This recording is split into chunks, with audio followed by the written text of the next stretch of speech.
ഇത് കൊയിലാണ്ടി സ്നേഹാരാമത്തിൻ്റെ ബോർഡ്. ഇപ്പോൾ നിൽക്കുന്നത് കൊയിലാണ്ടി ഹൈവേയിലേക്ക്.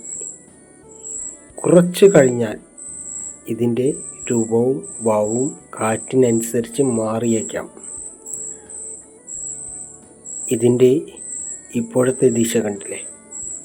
കാറ്റ് വരുന്നു, സ്നേഹാരാമത്തിൻ്റെ ബോർഡ് തിരിഞ്ഞു വരുന്നു. ഇപ്പോൾ കാറ്റിനനുസരിച്ച് യഥാർത്ഥ ദിശയിലേക്ക് മാറിയിരിക്കുന്നു. ഇനി നമുക്കൊന്ന് സ്നേഹാരാമം കാണാം. ഈ ചെറിയൊരു സ്ഥലത്തെയാണ് സ്നേഹാരാമമെന്ന് നമ്മൾ അറിയപ്പെടുന്നത്. ഇതിനു വേണ്ടി ലക്ഷക്കണക്കിന് രൂപ ചിലവാക്കുന്നു. ഇത്തരത്തിൽ ചെറിയ ചെറിയ സ്ഥലങ്ങൾ കിട്ടുന്നതെല്ലാം ഇത്തരത്തിൽ സ്നേഹാരാമങ്ങളാക്കി മാറ്റുന്ന സർക്കാരിൻ്റെ പുതിയ പദ്ധതി.